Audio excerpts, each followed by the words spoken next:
Conforme combinado, cá estamos nós de volta. Hoje nós vamos falar sobre Dalton Paula. Quem é Dalton Paula, né? Por quê, né?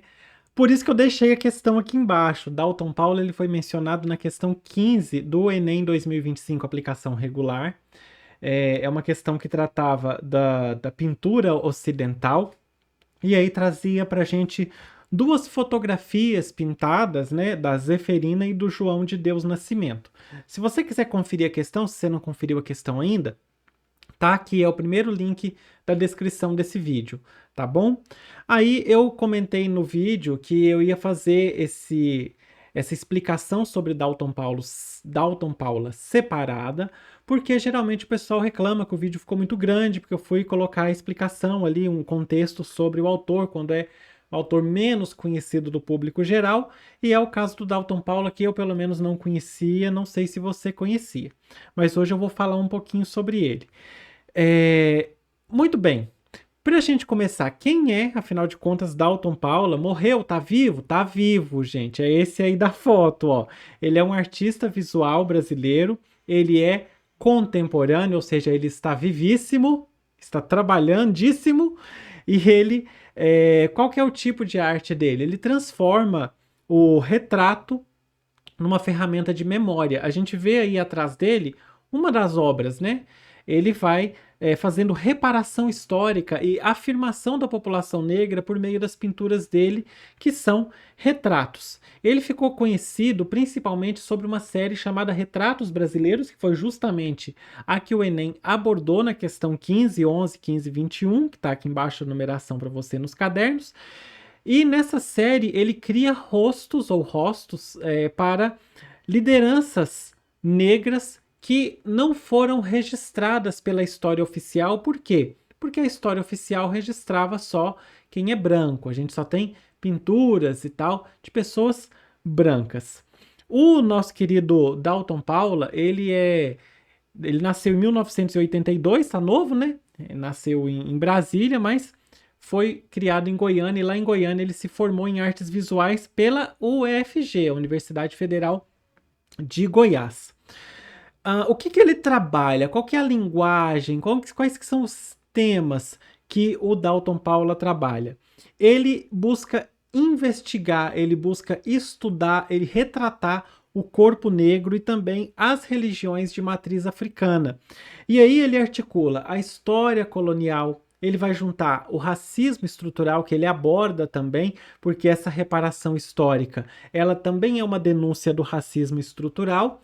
Por quê? Porque ele tenta promover uma cura simbólica. A gente até vai falar isso aqui nesse vídeo. Eu trouxe alguns trechos de entrevista dele, em que ele fala sobre essa cura simbólica. Ele trabalha também questões de espiritualidade e questões de memória comunitária. Inclusive, ele busca a inspiração para ele na memória comunitária, e nós vamos ver isso aqui também. Ele tem esses retratos que até caíram no Enem, e esses retratos eles fazem uma espécie de reescrita com aspinha de dedo da história. Por que uma reescrita da história? Ó, lá no Enem a gente viu as fotos da Zeferina e do João de Deus Nascimento. É, Essas duas obras foram encomendadas pelo MASP, elas estão no MASP, e aí, por causa disso e por causa de uma outra coisa que aconteceu antes que eu também vou contar para você, ele começou a pesquisar os personagens negros e ver que esses personagens negros quase não têm imagens, quase não têm retratos, quase não têm arquivo dessas pessoas que foram muito importantes para a nossa história. Então, assim, a partir de outros arquivos, não o de imagem, né, mas de registros, textos, entrevistas, observação, ele vai tentando reconstruir essas imagens. Então, não é que ele faz um retrato fiel da pessoa, não. Ele vai, com base em histórias, com base em relatos, ele vai construindo o que ele imagina que era aquela pessoa. E aí ele vai buscar inspiração em quilombos, em terreiros, para poder ter essas imagens mais vívidas para poder fazer a pintura. Então, é importante isso ficar bem claro. Os retratos dele não buscam assim uma semelhança fotográfica, não é para ser uma fotografia, tirei a foto e ela fica igualzinho, não. É como se fosse um documento poético, é como se fosse uma imagem poética. Já que você não tem um registro daquela pessoa, eu imagino aquela pessoa assim.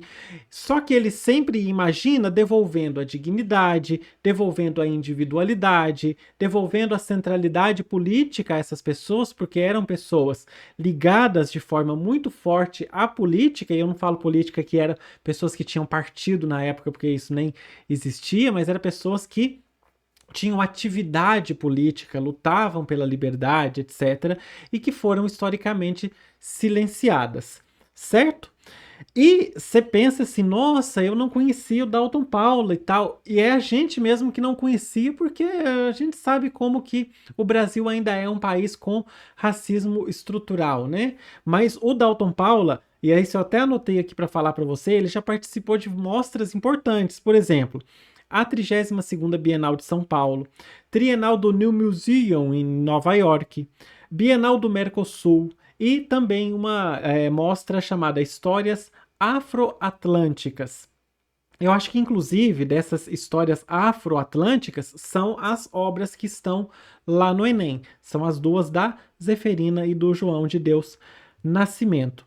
E ele também tem projeto, ele criou em 2021 um projeto chamado Sertão Negro Ateliê e Escola de Arte, lá em Goiânia. Se você for de Goiânia e me assiste, me conta se você conhece da existência, se você sabe onde fica, que é um espaço destinado à formação, à circulação de arte, de conhecimentos artísticos, ancestrais, sempre do ponto de vista negro, sempre pela perspectiva da população negra, certo?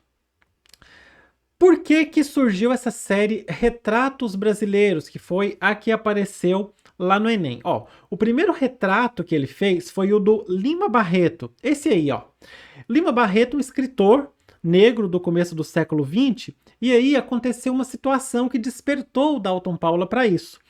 A escritora Lilian Schwartz fez a biografia do Lima Barreto, só que tinha um problema, porque só tinham duas imagens do Lima Barreto, que era uma dele internado num hospital psiquiátrico e uma outra em que ele estava muito formal, e nenhuma das duas retratava bem quem era o Lima Barreto. Isso assim, imagens sinceras, digamos assim, né? Por quê? Porque além dessas existiam outras imagens, outras caricaturas. Só que as caricaturas eram muito estereotipadas. Sabe aquela mesma situação que aconteceu com Machado de Assis?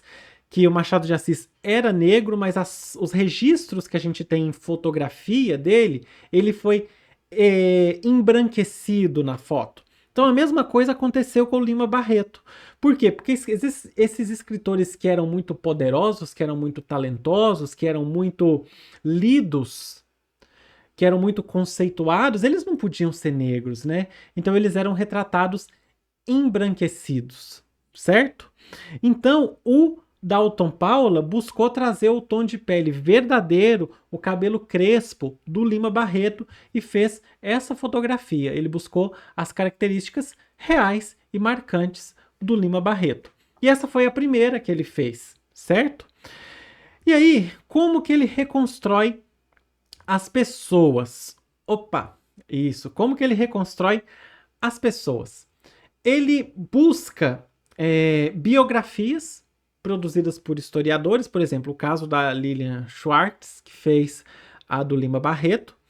Ele faz visitas em quilombos, visitas em comunidades negras, e aí ele observa os rostos, os gestos, os penteados, as roupas, e com tudo isso em mente ele vai criando, ele cria na mente dele, né, a imagem de quem era aquela pessoa que não foi retratada historicamente.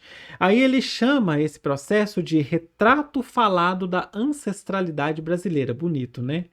Então são relatos, memórias, vestígios, e com base nisso ele inventa um rosto, ele cria um rosto, não é a cópia fiel, é uma poesia que conta por meio da imagem quem foi aquela pessoa e por que aquela pessoa foi apagada historicamente.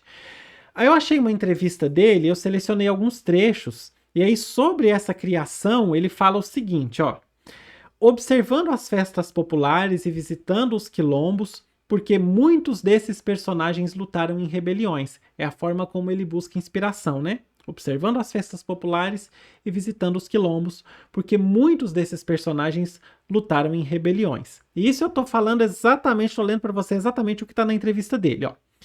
Esses personagens lutaram em rebeliões, exigiram seus direitos em lugares onde os ciclos econômicos eram baseados na escravidão, como canaviais e plantações de tabaco, lugares de garimpo.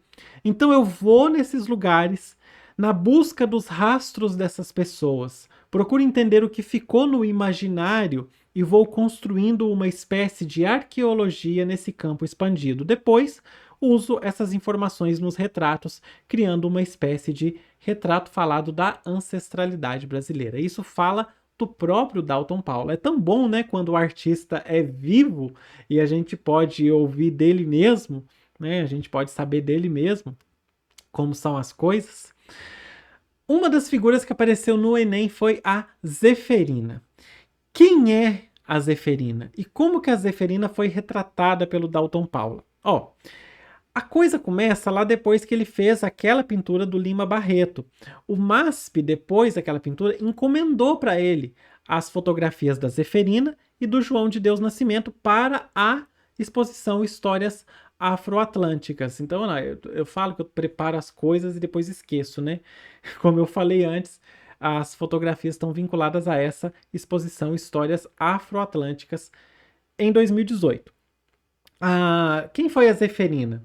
Ela foi uma líder abolicionista, ela tem origem angolana, foi trazida criança para o Brasil e escravizada, só que ela se rebelou contra o sistema escravocrata.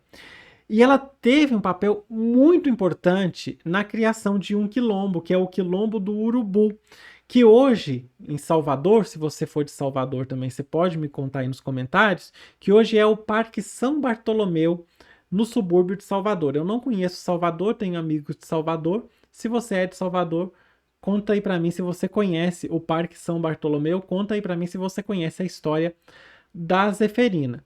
E a Zeferina, ela foi, como todas as pessoas que lutaram pela abolição, todos os negros que lutaram pela abolição, um símbolo de resistência. Ela, junto com indígenas, escravizados e escravizadas fugidos, ela planejou um levante que buscou atacar lá em Salvador, matar os brancos e conquistar a liberdade. Só que a revolta dela, o que ela liderou, o movimento que ela liderou, foi desmantelado pela polícia do Império e aí ela foi presa e foi sentenciada à morte. E o que acontece? Não se tinha nenhum registro, não se tem nenhum registro visual da Zeferina. E aí o Dalton devolveu a ela um rosto, um nome e uma centralidade. Eu vou colocar aí na tela para você. O que acontecia? O que é tradição? Representar as pessoas negras com roupa rasgada, com feição tensa, machucada, cansada. E aí ele representa, olha como que ela tá bem vestida, olha como que ela tem um brinco, como que ela tá com um olhar altivo, certo? E aí também na entrevista ele disse, abre aspas, quando me chamaram para fazer a Zeferina e João de Deus Nascimento, fiquei pensando o desafio de alcançar esse Brasil profundo cujas imagens são raras.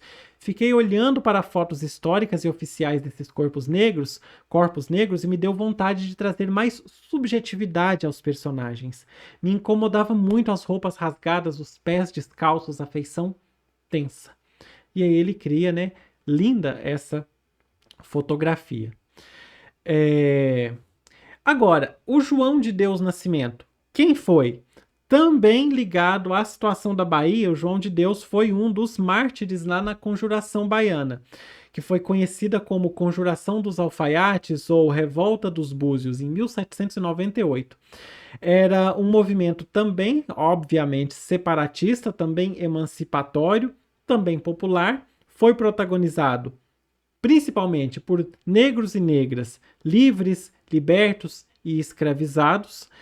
E lutava-se, claro, pelo fim da escravidão, pelo fim do sistema escravocrata e pela implantação de um projeto de república na Bahia, certo?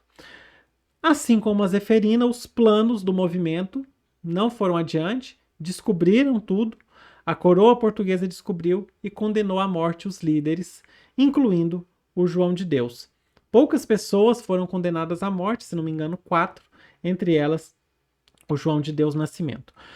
Aí o retrato do Dalton, olha como que ele mostra o João de Deus, num terno verde oliva, com a camisa branca, com uma gravata e com uma postura altiva, uma postura digna, certo? Também quebrando aquela tradição branca de representar os negros de uma forma inferiorizada, com roupa rasgada, com a feição carregada. E aí ele coloca, você pode observar, vou voltar lá na Zeferina, ó, você pode observar na Zeferina, também no João de Deus Nascimento, o nariz. Observa lá o nariz, aqui também o nariz, certo? Ele coloca o nariz bege. Por quê? A pele em tons de marrom e o nariz mais claro, que é para ressaltar o nariz. E aí eu vou contar isso para você também com um trecho da entrevista dele. Olha que simbólico, que importante isso, ó. Abre aspas também.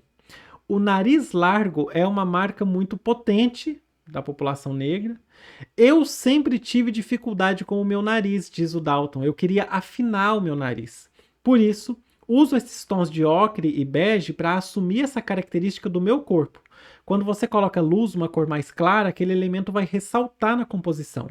A ideia é de ecoar o movimento Black is Beautiful, e se você olhar as pinturas mais recentes, vai ver que o nariz está cada vez com mais textura e mais carga. A boca vai caminhando também para o mesmo sentido. Então, quando ele lutava com as questões internas dele, que o racismo estrutural colocava, ele sentia vergonha do nariz, ele queria afinar o nariz. Depois que ele descobriu a importância dos traços, a importância de toda essa história, ele entendeu que não, o nariz é a marca do meu povo, e aí ele faz esse destaque no nariz, que é muito legal. É uma forma de colocar a negritude de forma positivada, denunciando o silenciamento das lideranças e denunciando também a opressão que ainda existe sobre o corpo negro. Para a gente fechar, um pouquinho do estilo do trabalho do Dalton Paulo, apesar que artista, né, principalmente artista vivo, ele vai mudando de estilo ao longo da vida, mas algumas coisas que a gente percebe que os fundos são em tons de azul ou esverdeado. Isso é uma referência à fotopintura, isso até foi mencionado na questão do Enem. A fotopintura é muitas vezes usada como um ex-voto para agradecer uma graça. Ex-voto é um objeto, pode ser uma pequena escultura, uma fotografia, uma pintura que é oferecida a uma divindade. Em santuários, igrejas, em qualquer lugar, como forma de agradecer por uma bênção recebida. Então, assim, sei lá, a pessoa ela tinha um problema na mão, aí ela recebeu a cura, aí ela manda fazer, ou ela mesma faz uma mão, uma esculturazinha pequena de mão e entrega como oferenda. Isso também acontecia com esses retratos, né? A pessoa deixava o retrato como uma oferenda para agradecer a cura. O foco do trabalho do Dalton, como a gente já falou, é o corpo silenciado. E aí, ele atribui esse silenciamento, como eu falei lá no começo, a uma doença, a uma enfermidade, né? Como se todo o racismo estrutural e tudo aquilo que aconteceu se fosse uma doença atacando o ser humano no geral, atacando a sociedade. E é por isso que ele tenta representar como algo que é colocado para a divindade como uma forma de cura, certo? Então ele está fazendo de alguma forma, falando: olha, isso está sendo curado. Essa doença está sendo curada agora, a partir desse momento. É uma simbologia muito legal. Por isso é nessa forma, como os esvotos. Ele usa também o verde como referência a plantas medicinais, o branco como referência à medicina, e ele usa os tons de azul diferentes, né? Você pode ver aí que todos os tons de azul de fundo são diferentes, os tons de pele também são diferentes, para mostrar diversidade, para demonstrar a diversidade entre as pessoas negras. E um outro ponto muito interessante, eu não sei se vai dar para observar nessa tela, nessas imagens, mas pelo menos na Zeferina, lá que é a primeira, dá para você observar. Olha que tem uma linha passando bem no meio do rosto da Zeferina, uma linha na vertical. Em todas tem, só que na dela tá mais visível. Vê se você consegue observar. Nela dá. Não tem, se você já olhar com bastante atenção, né? Chega perto, olha com bastante atenção, que você vai ver que dá para enxergar uma linha bem no meio. Por quê? Porque ele faz duas telas fixadas. São duas telas juntas. Então a obra da Zeferina aí são duas telas assim, ó, colocadas assim. Aí dá essa linha no meio, certo? E para ele, ele diz que essa fissura, essa linha no meio é para despertar mesmo um incômodo. E aí também um trecho da entrevista ele fala o seguinte: é um espaço onde algo pode ser escondido, mas também onde algo pode nascer. Isso também está ligado ao entendimento do processo como arqueologia. Eu vou juntando partes ou pedaços de quem seriam essas pessoas e como seriam os seus rostos. Eu sempre falo rostos, né? Também rostos, mas não com a totalidade. É uma referência à complexidade do que é resgatar as histórias dessas pessoas. Legal, né? Então é isso. Inventando os rostos ou os rostos, do jeito que você preferir, da Zeferina, do João de Deus, do Lima Barreto, de tantos outros, ele está trazendo, fazendo um resgate. Não é simplesmente inventar alguma coisa, e muito menos inventar história. É abrir espaço para que as histórias dessas pessoas finalmente sejam vistas, finalmente sejam lembradas, finalmente sejam celebradas. É uma reparação histórica linda, certo? Trazer essas pessoas que ficaram sem imagem por causa do racismo e do apagamento que sofreram. Muito bem, é isso que eu tenho para trazer para você hoje, é um complemento à questão 15. Espero que você tenha gostado, espero que você, né, se interesse pelas obras do Dalton Paulo. Se você se interessar, tem muita coisa para você pesquisar aí na internet, para você saber mais. E é isso. Beijo para você, até a próxima. Tchau.